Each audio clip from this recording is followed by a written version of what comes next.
Good evening and welcome to News 9. I'm Nolan Pinto. First up, well, after Sonia Gandhi and Rajnath Singh, it was today the turn of Aam Aadmi Party chief Arvind Kejriwal to meet Muslim clerics in Benares. But the question is, will this now help the Aam Aadmi Party over there? Let's find out. Sonia Gandhi meets Syed Ahmed Bukhari. It had raised quite a storm when AICC President Sonia Gandhi met Shahi Imam Bukhari. BJP pillarized Sonia Gandhi for seeking the support of the Muslims in particular. Rajnath Singh meets Muslim clerics in Lucknow. In Lucknow, where over 25% of the electorate is Muslim, BJP president attempted to reach out to Muslim voters on the campaign trail. Probably, he felt the Sonia way was the need of the hour. But they were not the only two national parties that leaned towards Muslim leaders for support. Kejri meets Varanasi's Maulana Ghulam Yasin. Yes, Kejriwal too followed suit. Soon after arriving in the temple city, Kejriwal met the Varanasi Shahar Qazi Maulana Ghulam Yasin. When asked about his meet, the AAP chief played it safe. He stated that he had met the Muslim cleric in order to put an end to the religious politics. हमारे देश में सियासती पार्टियों ने धर्म के नाम पे जहर घोलते हैं, उसे खत्म करना है और उसे प्यार और मोहब्बत की राजनीति में बदलना है। हिंदू, मुसलमान, सिख, ईसाई सबको एक साथ लाना है, क्योंकि ये लोग तो भ्रष्टाचार करते हैं और फिर नफरत पैदा करके धर्म के नाम पे बांट के और अपना वोट बैंक बनाते हैं। हमें इस वोट बैंक की राजनीति खत्म करनी है। Meanwhile, Maulana Ghulam Yasin assured his support to Kejriwal and hoped that he succeeds in convincing the people of Varanasi. Vote देने के लिए तो उन्होंने कहा है और इसके लिए वो कोशिश भी कर रहे हैं। अगर वो सारे बनारस के लोगों को अगर मुत्तहिद कर सके तो बहुत अच्छी बात है। हम तो मुतमईन हैं, हम लोग उनके साथ हैं। Well, all these meetings are likely to trigger a big political debate after every political party is knocking on the doors of clerics and seers to garner more votes. Unfriendly welcome to Kejri. Earlier in the day, Arvind Kejriwal arrived by train to a rousing welcome from supporters. But something was glaring as the common man's leader walked out of the railway station.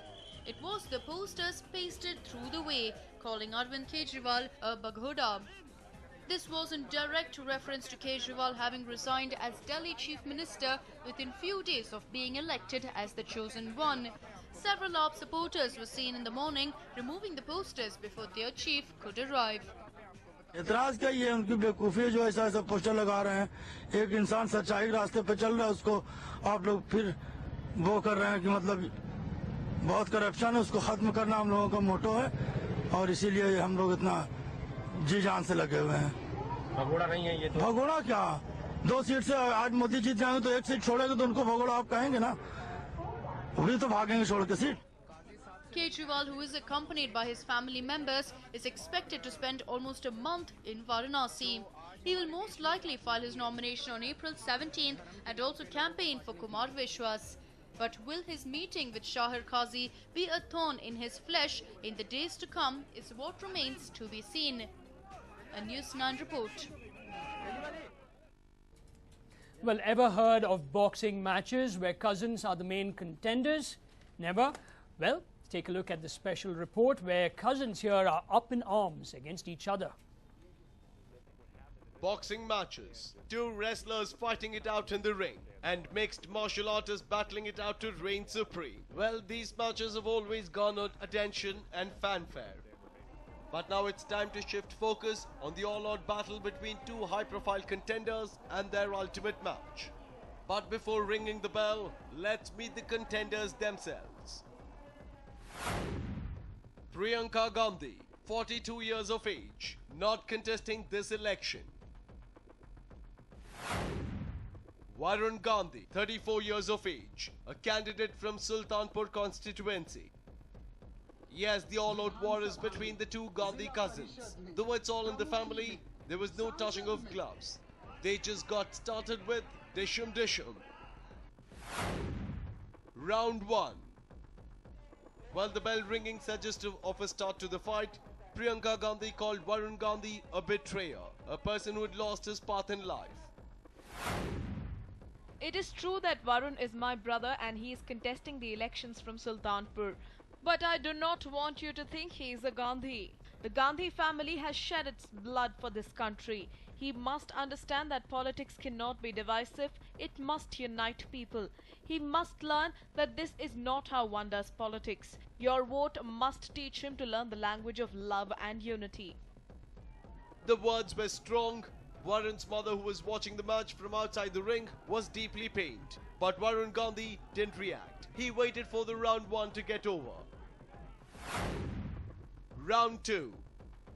The opportune time for Varun Gandhi came in the form of filing for nomination.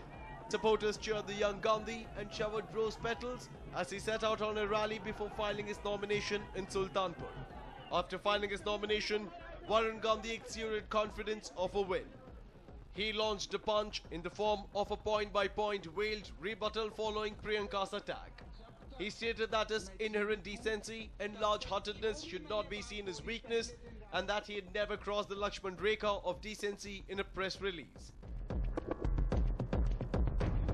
Varun Gandhi then requested to other contenders to debate unemployment, corruption, poverty, illiteracy, than indulging in personal attacks. मैंने लोगों ने मुझे पूछा कि भाई क्या आप अमेठी रायबरेली में चुनाव प्रचार करने जाएंगे? अब तो लोगों ने आपके बारे में बहुत अच्छी बातें बोली हैं। मैंने क्या जवाब दिया? मैंने जवाब दिया कि मैं संजय गांधी का बेटा हूं, जो मैं एक दिन को कहता हूं, मैं अंत तक वही बात पे अटक रहता हूं। अगर मैंने शुरुआत में जिस दिन मैं राजनीति में आया, उस दिन मैंने बयान दिया कि ना मैं परिवार के खिलाफ बोलूंगा, ना मैं शत्रुओं के खिलाफ बोलूंगा। परिवार को तो मैं कभी शत्रु मानता नहीं, लेकिन जो राजनीतिक शत्रु हैं उनके बारे में मैं कभी एक शब्द नहीं बोलूंगा। मैं सकारात्मक राजनीति करूंगा, मुद्दों की राजनीति करूंगा, मूल्यों की राजनीति करूंगा, सिद्धांतों की। Round 3. Varun Gandhi surely looked strong in the second round, but with the sound of the bell ringing, it was Priyanka Gandhi's turn to take pot shots at Varun Gandhi again. The Gandhi sign sprung onto her feet and made some strong comments. Priyanka says, "This is not a family tea party. It's surely Gandhi versus Gandhi." Priyanka also reinstated that Varun Gandhi had betrayed their family. Views in the last election about 36, and I don't agree with it. The 2009 it's a betrayal of my family. My father died for the unity of this country. I cannot just attack anybody. The Gandhi dynasty is locked in bitter exchanges. With 3 rounds of fight, the clear winner is not yet known. But with elections just round the corner, let's wait and watch if the cousins take the fight to an all-new level, or will they settle down for a time? A News9 report. Well, after engaging in a war of words with cousin Varun Gandhi, today Priyanka Gandhi said something that could bring a smile on the face of Prime Minister Dr. Manmohan Singh. She called him a super PM. I think Manmohan Singh ji has been a super prime minister. I think Manmohan Singh ji has been a super prime minister. A consolation prize. After bouts of ridicules from his former bureaucrats, Prime Minister Manmohan Singh got some consolation prize from Priyanka Gandhi. In a book named The Accidental Prime Minister, written by the Prime Minister's former media aide Sanjay Baru, he lashed out at Manmohan Singh and his office for being weak and an object of ridicule under the Super PM Sonia Gandhi. And this provided all the ammunition that the Saffron Brigade needed. They went on to claim that the book only confirms what the nation already knew. But Priyanka, while addressing a rally in Amethi, came out in support of the current Prime Minister and said that there was no other Super PM than Manmohan Singh. Well, not just that, she also went on to clarify her mother's emotional outburst on national television, wherein she said that the current Lok Sabha election was a fight to protect the very heart and soul of India. That's because they don't like what she says. Mr. Barwal, and it's very clear what this election is. This is a fight for the heart of India. Yes, she chose not to elaborate. But will this appeal do any damage control? Will the Congress hit a new low point in polls this time, or will the party pull out its trump card at the right time? We will have to wait and watch. A News9 report. Well, in fact, we have some big news coming in now. Gold worth 1 crore has been seized from a person's house in Bellary. In fact, gold ornaments worth 1 crore rupees seized in Hospet in Bellary. Ornaments seized during raid at residence of a local jeweler, Bavarlal Jain. Officials also raid residences of Bavarlal's 4 relatives.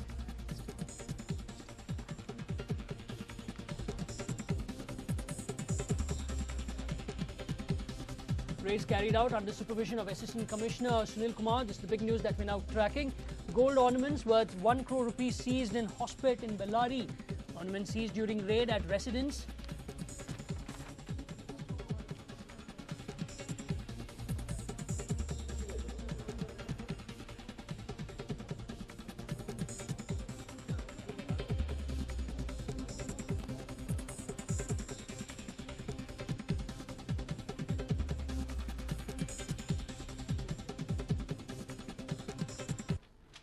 Well, in fact, Congress party workers today protested in Delhi outside the residence of senior BJP leader Subramanian Swamy for a remark he made about Priyanka Gandhi and her husband, Robert Vadra. Now, Swamy reportedly said that Priyanka would have been thrashed if she contested from Banaras since she drank too much. Now, he said she and her husband had a bad name. Now, then in a tweet, while taking on the Varun Gandhi issue, he said this: "Good luck to Varun, one Nehru, whose blood is 100% Hindustaniyat. No wonder Booz and Buddhu jealous." Swamy was referring to the war of words between Varun Gandhi and his cousin Priyanka. Now, Priyanka, in a meeting with Congress party workers in Sultanpur on Monday, had asked that Varun be voted out since he was a Gandhi who had been led astray.